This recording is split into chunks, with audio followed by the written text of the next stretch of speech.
Hello, welcome to Southern Girl in the City. My name is Dominique Duarte, and I am a singer actress currently living in Brooklyn, New York. Yes, I turned 35 this week. I basically went to work, and I actually happened to have therapy on Wednesdays, so I had that. And then I went to get myself something to eat, something for dessert, and that was the day. It was pretty chill. I also had an interview that morning. I interviewed to be a teacher. I'm sorry, a teacher's assistant at a school, at a charter school. Um, but even with that job, they're saying the next year they want you to be a teacher. So she said she would follow up. If she doesn't, at this point, I'm okay with the two jobs I have. I work in catering with Tribeca Rooftop, and then I'm also working at PS33. It's Chelsea Prep, gifted school, except for two.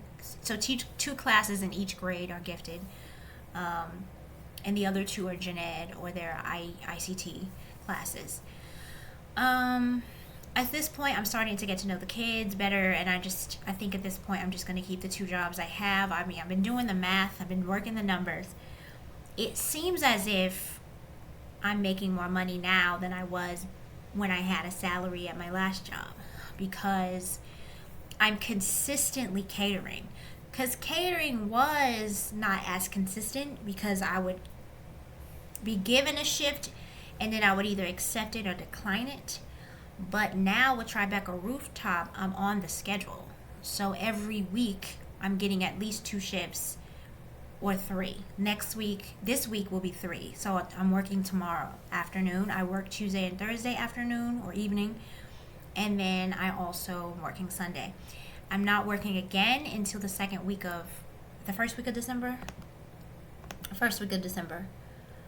And I got 27 hours that week. So even though I know it's going to slow down in January and February, it'll be fine. I also, I've sung soprano at this church for 2 Sundays. So that is a sub position. So I'm not going to be called every Sunday, but it's something. I was finally paid for that commercial that I did a few months ago. So that's something. I mean, the money's been coming in. It's been coming in. It's been consistent.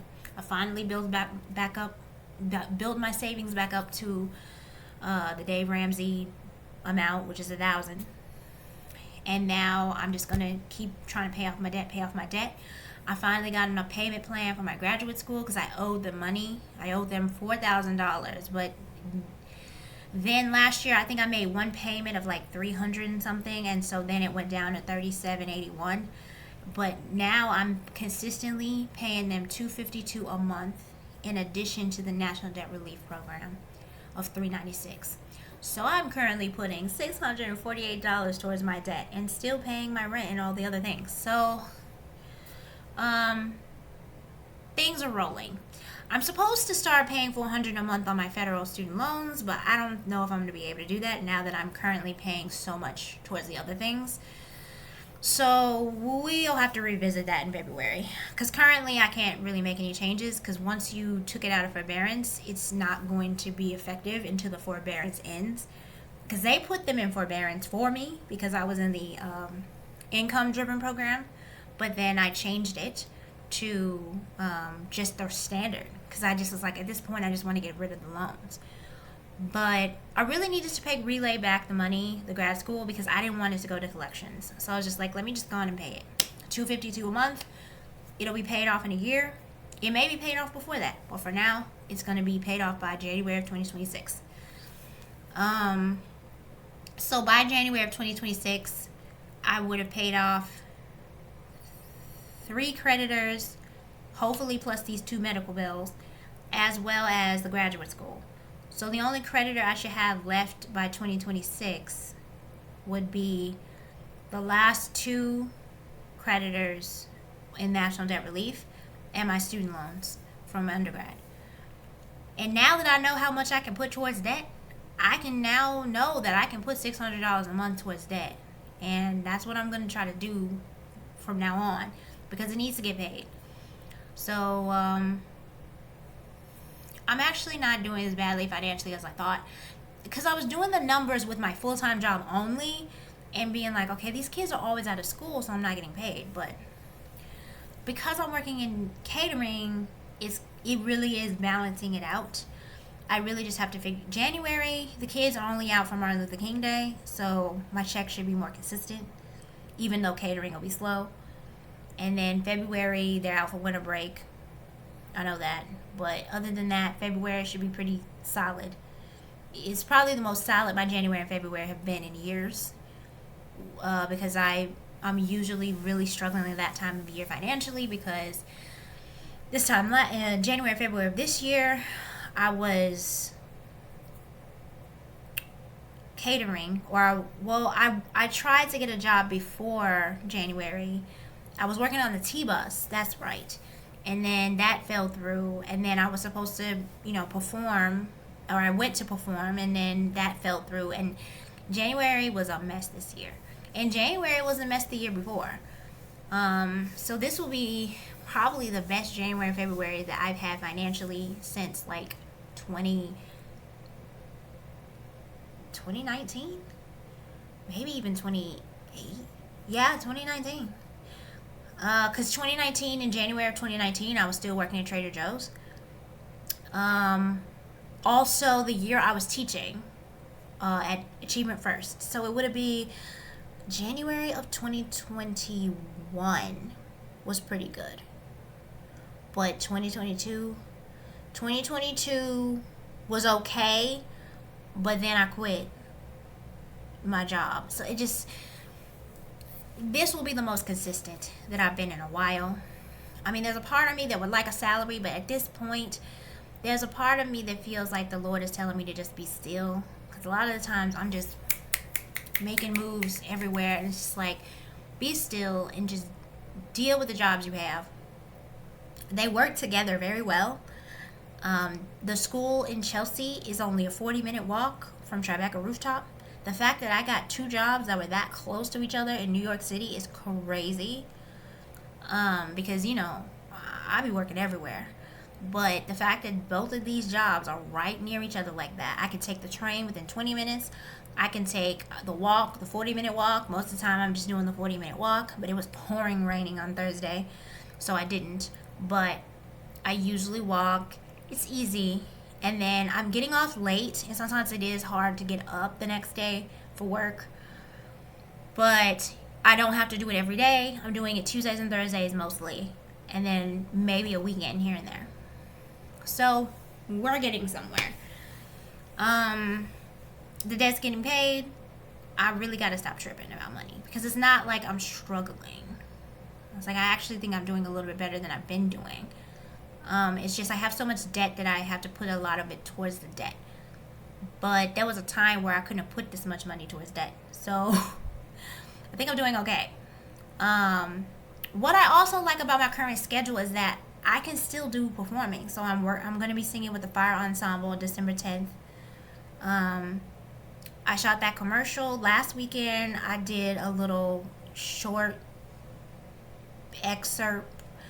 Well, I don't even know what to call it.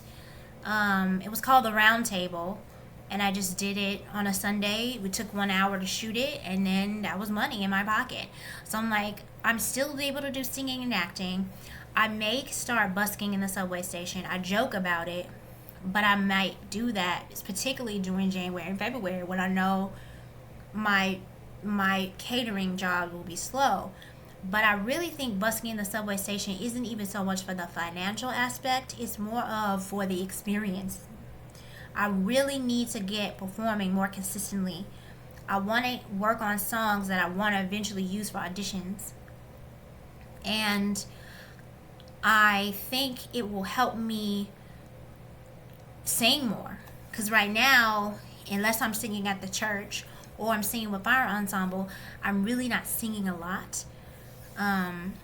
So I'm just like, this would be a great way for me to sing. People can enjoy it. I can enjoy it. I can also perform in front of random strangers on a regular basis. So it'll maybe, I don't say that I have stage fright, but I would say maybe be helping me become an even stronger performer by just doing it. So what I like about my current situation is that I have flexibility. I can still be off on weekends. I was off today. I know I work tomorrow, but most weekends I'm still off.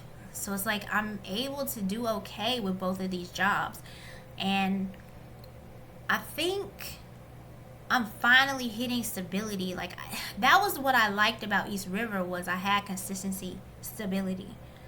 And I finally had it, and then boom, that happens. Well, at this point everybody should know what happens, but when me being laid off slash quiet fired in September, it really threw me for a loop, because I was like, I finally have consistency. Finally. Now I have consistency, but I'm not, my schedule is still a little wonky because I'm working so late. Because before, when I had a salary, I was getting off consistently at 2:30 every day. I was getting off at 2:30 p.m. and I had the rest of the day to myself. And then I was off on weekends. It was perfect. I was getting paid for the kids' off days. So I really thought that was the better deal. But currently, I'm getting off at 11 or 12, maybe only getting about 5 hours of sleep that particular night. But at least it's not every day. Because if I were working this type of schedule every day, we're talking each shift I work in catering right now is about 7 hours. So plus the 7 hours that I'm doing at the school with a 30-minute lunch break, it's like 6.5. So I'm working like 14-hour days almost. Not including the commute. So, yeah. Because I still takes me about 50 minutes to get to work, the school that I work at. Maybe walk the 40 minutes, get to work, change my shoes, and then work another 7 hours. And then go home, and it takes me about an hour to get home because the trains run a lot later at night.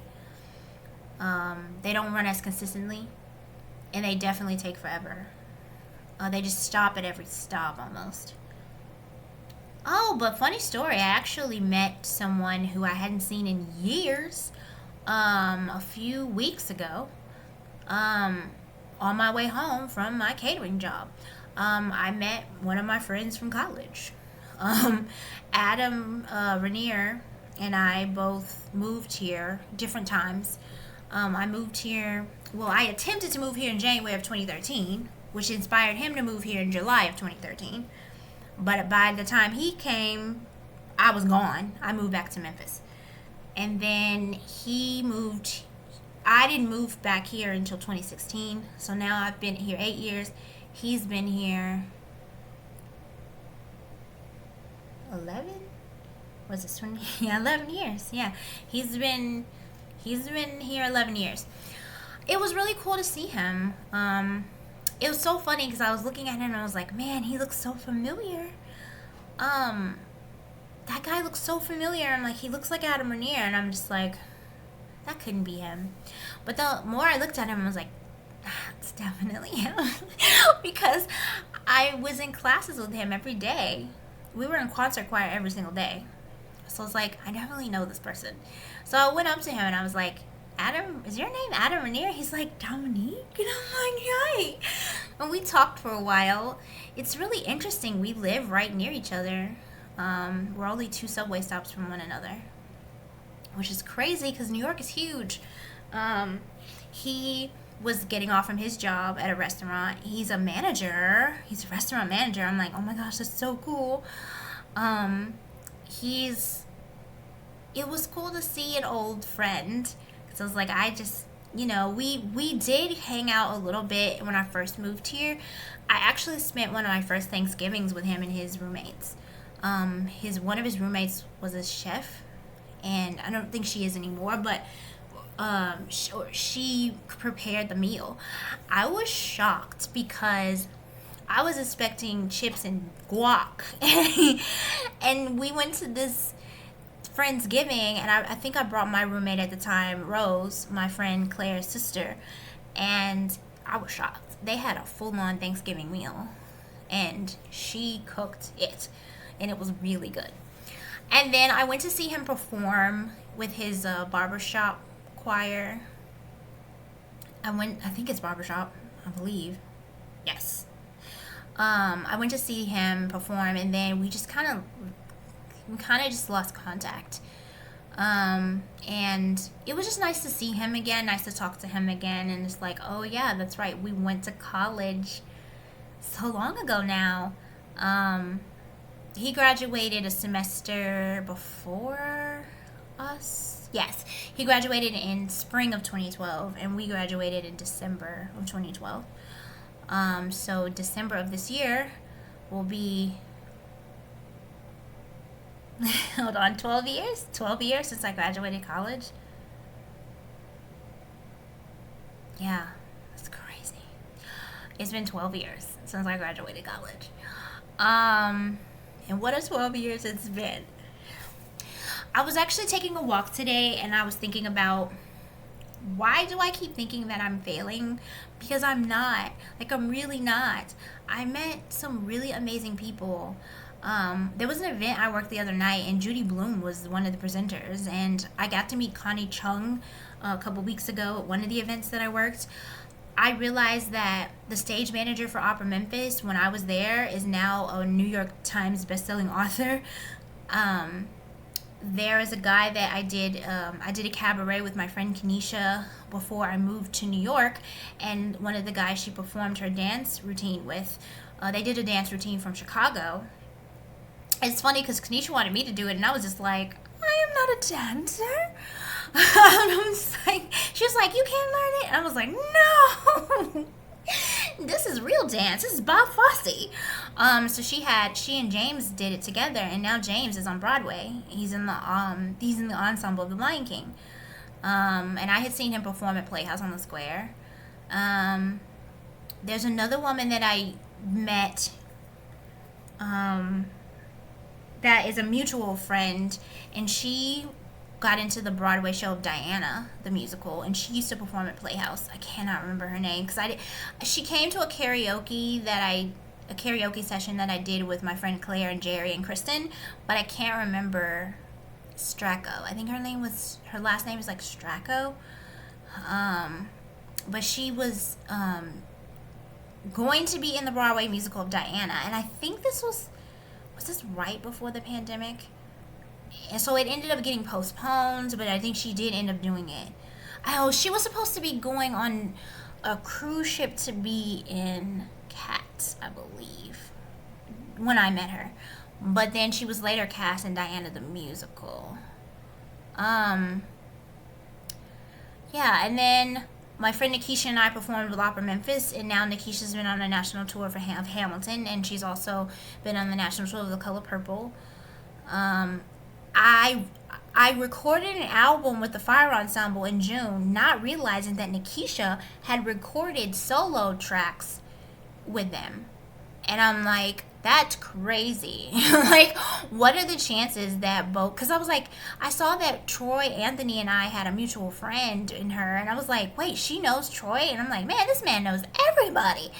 But yeah, she's singing. There's a video that discusses... he made a video of talking about the album and how they need to raise money for it. And she was singing. And I was like, I didn't even know she was singing on this album. So the fact that I'm in the ensemble of the album and she's singing solo on the album is crazy, and I had no idea. And I mean, we haven't been able to really contact much either, and I think now she lives in Jersey. But most of the time we've lived here, she's been on tour. So the last time I talked with her, we met up right before she left for the Color Purple tour, and we had lunch. But yeah, I mean, she's basically been on tour most of the time. She just came off of Hamilton. If it wasn't this year, it was late last year. But yeah, I just realized I know so many people. I mean, Troy also, he's the director of Fire Ensemble. Even how I got into that is crazy, because the music director at Bethany was the music director. I don't even know if that's the right title, because technically Troy is the music director. He was the band director, sorry. the choir director at my church invited me to sing with the very first performance they did. He just invited me to it. And I didn't know Troy. I didn't know anything about any of it. And then I came for the week and we performed at the Shed. It was a major opportunity to perform at the Shed because that's a really cool facility. And to go from never performing in New York City at that point to performing at the Shed is a big deal. But I didn't know who he was, and now Troy has done a lot of stuff.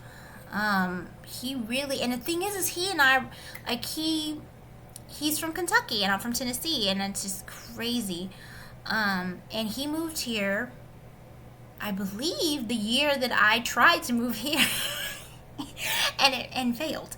And he's just really good at making connections, and I'm very impressed.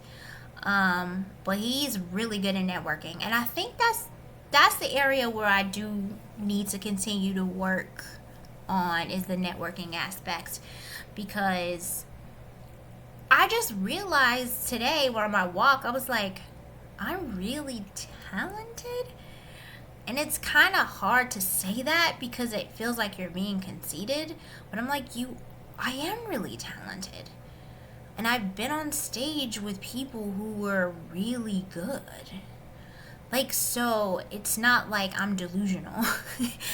I went out with the other teachers at the school, and one of them was telling me, he was like, well, you're just doing a lot, and it's just like, maybe try to finish your master's in education. And I'm like, I did just interview to be a music teacher a few weeks ago on election day, because I had already done early voting. On election day, I had an interview to be a music teacher, my second interview, and I didn't get it. So I'm like, I could finish it, like I could, but the thing is I tried. I tried last year, 2023. I tried to finish the degree then, and then I ended up owing money because my school asked me to be dishonest, and I decided not to. It's hard to say because you could always go back and finish that 5 credits that I need. I basically just need to finish my thesis. But it's not just finishing the thesis. I have to get a teaching job in order to do that. And my patience for being a teacher, and I'm not talking about with the kids, I just mean in general with the stress of the job, I just don't know. You know what I'm saying? Like, I really am like, Dominique, do you just need to stop trying to fit into society's view of what is success? Because for a lot of people, they're like, well, you got that pension, you got that retirement, that's success. And it's like, well, technically, if you can get into the actors union, you can get those things. But I haven't booked. Well, and the thing is I've been called back for equity jobs. I just haven't gotten them. But it's not even just about getting an equity job. I think you have to also get more than one. And the funny thing is I was called back. No, I booked an equity job this year, but then didn't take it because I was trying to stay at my job and ended up quite firing me. So, yeah, I don't know, man. I mean, there's a part of me that's like, Dominique, you need to stick to what you are good at. You're obviously very talented. And I think that sometimes I'm just getting sidetracked because I'm trying to fit into the box of what society wants. They're like, well, you need that good retirement. You need that pension. And I'm like, I don't disagree. But I'm also just like, what are you called to do? I was listening to this podcast that said,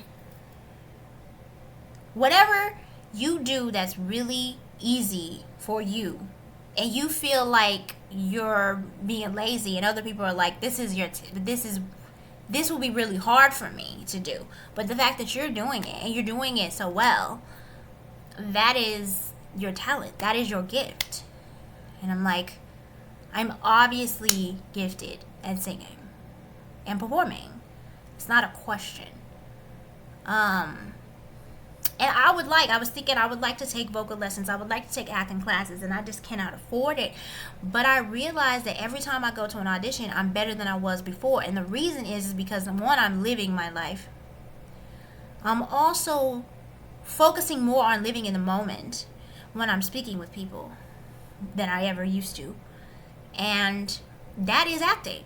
When you are on stage, it is about being in the present moment.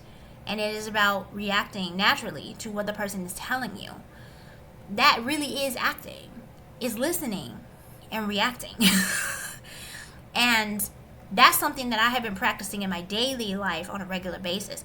So that's why, even though I haven't taken acting classes, when I do go to auditions, or the more that I am auditioning more consistently, I'm booking work or I'm getting callbacks.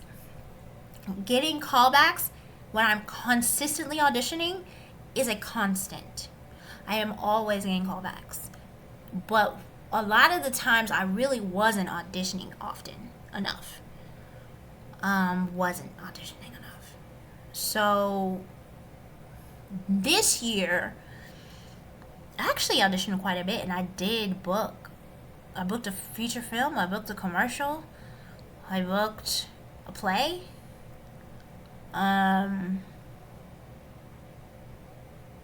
Booked a little round table thing that I did last week. And this is even when I was working more on stability. So I'm like, I'm good at what I do. And I can honestly say I've been a working actor since April of 2013. And not a lot of people can say that. They've been a working actor. I'm getting work in New York. I'm really good at what I do. And sometimes I forget that. I really do forget that. Because I'm grinding all the time, and I'm just like going. And it's just like, you're forgetting, who are you working with? You're working with people who have performed on some massive stages. Yeah. You have worked with people who have. Also, at AMDA, 2 of the people in my class have been on Broadway. And I don't mean in my class of 300. I mean, when you go to AMDA, they split you up into groups of 19 or 20, between 18 to 20 people, and they label you by letter, group A, B, C, D, E, F, G, H. That's it. And so when I got into AMDA, I was in A1, in the A1 group. The A1 group and the A2 group.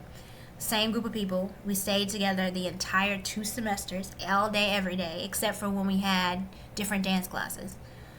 But basically, we were together all day, every day for 9 months.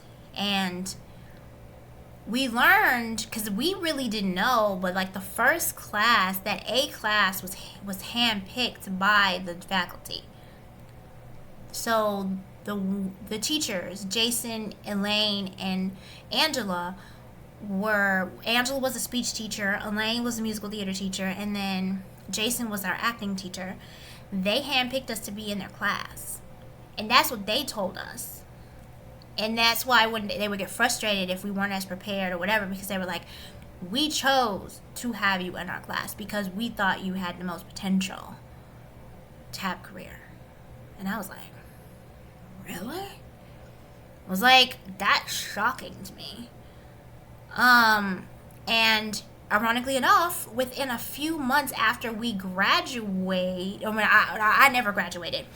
A few months after I quit AMDA, the girl in my class, Haley, she gets cast in Once on This Island.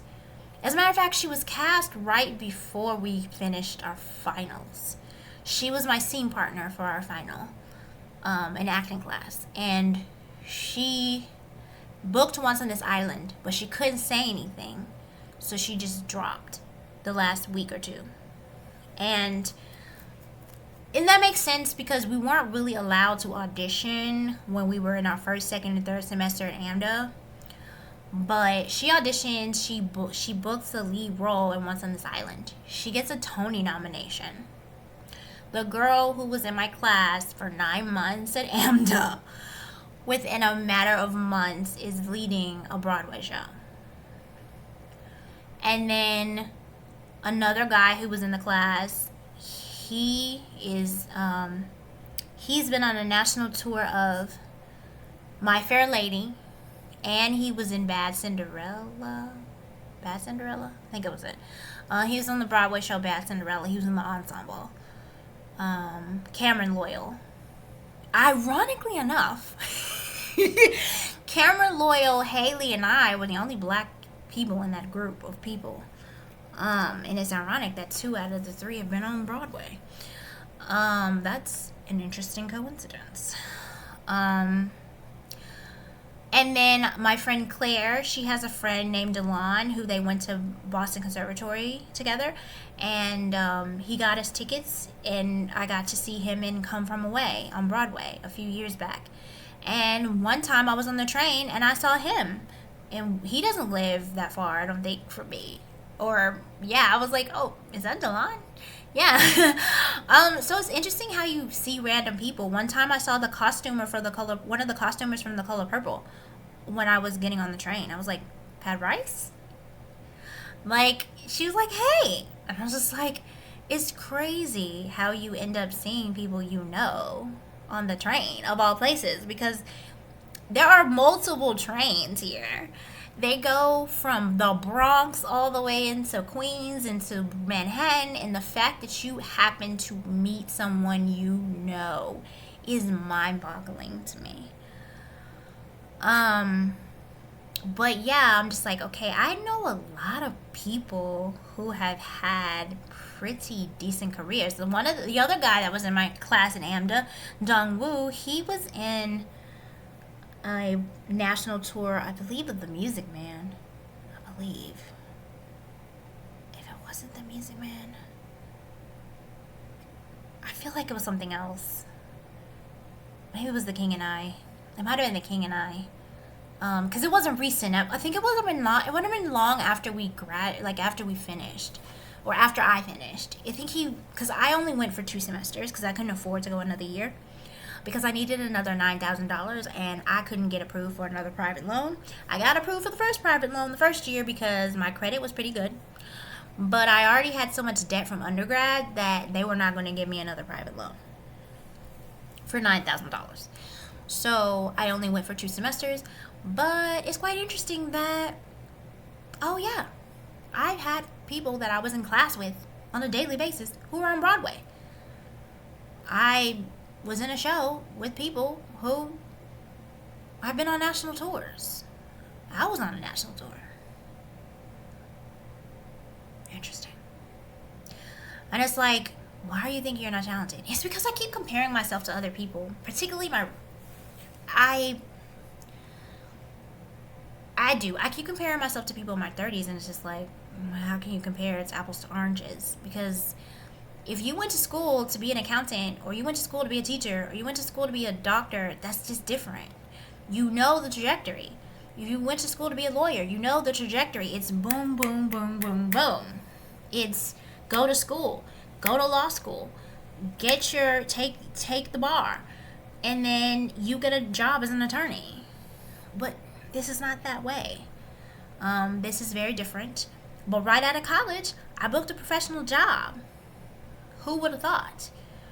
And it's many people ask me, what was I going to do with my music degree? And I'm like, the music degree has opened up a lot of doors. And I'm not even talking just performing doors. I'm talking education doors.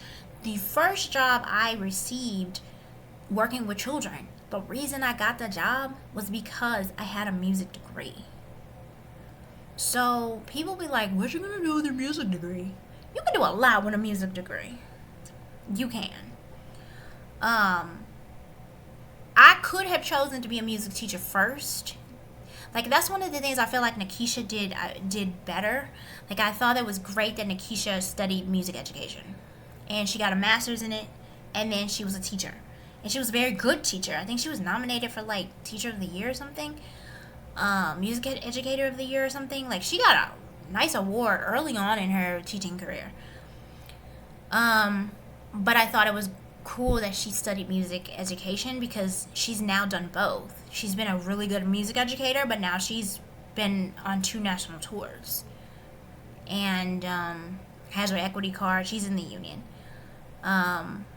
The very first audition I went to in New York, no, the first 2 auditions I went to in New York on the same day, I got callbacks for them. In 2017, right not long after I stopped going to AMDA, I went to 2 auditions in August of 2017, and I went to the Disney Liberty audition for the Christmas holidays. I went to that audition, and then I went to an audition at Fireside Theater. It's a theater in Wisconsin. And ironically, they've been in the news for something not so great. But I read an article and I was like, wait, I've auditioned for this theater. That's another thing. Like, now I'm seeing articles and I'm seeing things, and I'm like, I know that theater. I know that person. It's just like, oh my gosh. I have been in these circles. And it's just like, you really have taken for granted your success just because it didn't look the way you thought it was going to.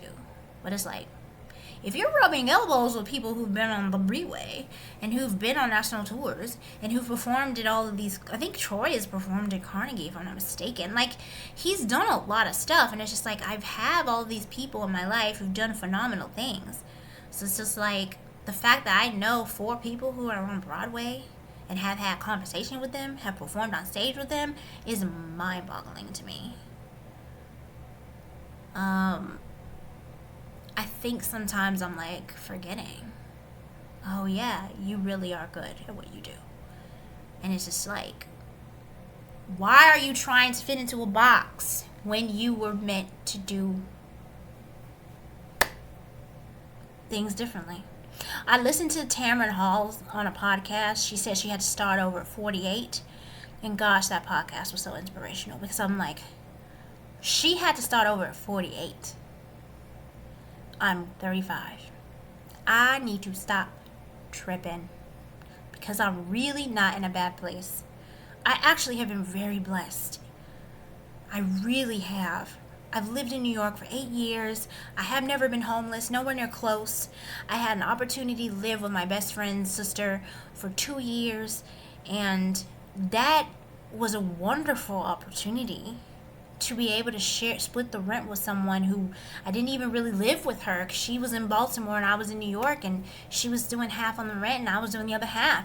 I was basically like having the apartment to myself. Like, what are the chances? I found apartments that are under $800 twice. And I'm like, man, I have been truly blessed.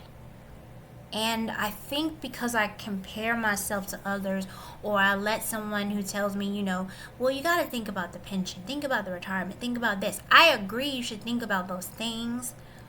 But know that you are on a different trajectory, that the Lord is going to show up for you, that you're not delusional. I'm not little Ray Ray in the basement saying I'm going to make him a next mixtape, okay? Like, I really have studied this.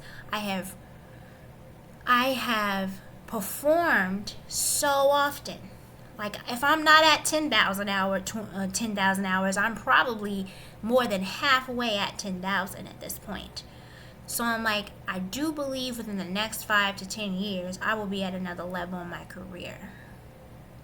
But I can't get distracted by everyone else in my ear. And I know I just have a really big calling on my life. And it's like, oh my gosh, you got to stay the course. You're going to really inspire people and really do big things. And it just isn't going to happen because it's so big. It's just not going to happen in a matter of your early years. And then 2, I wouldn't have been ready to receive that then. I am glad that I didn't receive it when I was younger, because I wasn't ready. But when you are ready, and even Keke Palmer said in her interview, her mom told her she wanted to get an Are We There Yet? And she didn't get it. And her mom told her, she was like, well, you just weren't ready for that. But then in a few years, she got True Jackson, Rude BP, and Akilah and the Bee. And like, so I wasn't ready. I wasn't ready for those opportunities when I wanted them so badly. And now that I feel like I'm not in a race, I think I can take things a little bit slower and try to live more in the moment and cherish everything. When I'm working with the children, when I'm working in catering, when I'm maybe busking in the subway station eventually, I can take every moment and make the most out of it. And every moment is going to get me to the next moment. So I really need to be grateful and know that I've been very blessed, because New York is not easy. It's really difficult. And I've been feeling like a failure, but I don't know why. Because what about my life says that I'm a failure? Nothing. Maybe because I don't have the monetary things that a lot of people have. But I never wanted that. I never wanted a lot of money. Like, I never wanted to make a ton of money. I just wanted to be comfortable, pay my bills, maybe buy some clothes here and there, have money in my savings, maybe have some money in retirement. But I never wanted a lot of money. And if I do end up making big money, I probably will end up giving a lot of it to different organizations, because I'm a single person. Like, I don't feel like I need to live in a huge mansion or anything. Like, I'm okay with living in a condo or a small apartment, because I don't need a lot of stuff around me. Because I grew up with a lot of stuff, but stuff doesn't necessarily make you happy. And I was given a talent, and I was given a gift, and I gotta cherish it, and I gotta thank the Lord. Lord, thank you for giving me this wonderful gift. Help me be able to be a light in this world and use it effectively. So that's really it. It's just trying to reflect on, hey, you're not a failure. You are really talented. And it's not conceited to say that. You're talented. You are. You've been in some rooms with some people who have had some significant accomplishments. And I think sometimes you forget. So I just gotta stop comparing myself to other people. It's hard. But why compare yourself? You were a diamond and you're cut a little bit differently. But that doesn't mean that you are not a diamond. It just means that your cut is a little different. And your cut's gonna need to maybe be be refined a little bit more, so that you shine even brighter. I don't know if that'll help other people as well, but stop comparing yourself to other people, because everyone's journey is there for a reason. And you got this. Just be you. Take the advice that you know is going to really help you, and then you can listen to other advice, but take it with a grain of salt, because you are the only one that can go on your path. No one else can walk it for you. And when you're meant for big things, it requires great sacrifice. That was one of the things that Kiki said in her interview, and I was like, wow, that's true. It does require a big sacrifice. That means that sometimes you are going to be lonely, and sometimes you are going to feel like no one's going to understand you, but it's setting you up for better. So I hope you have a lovely week. This has been Southern Girl in the City, and I hope you have a lovely day. Bye.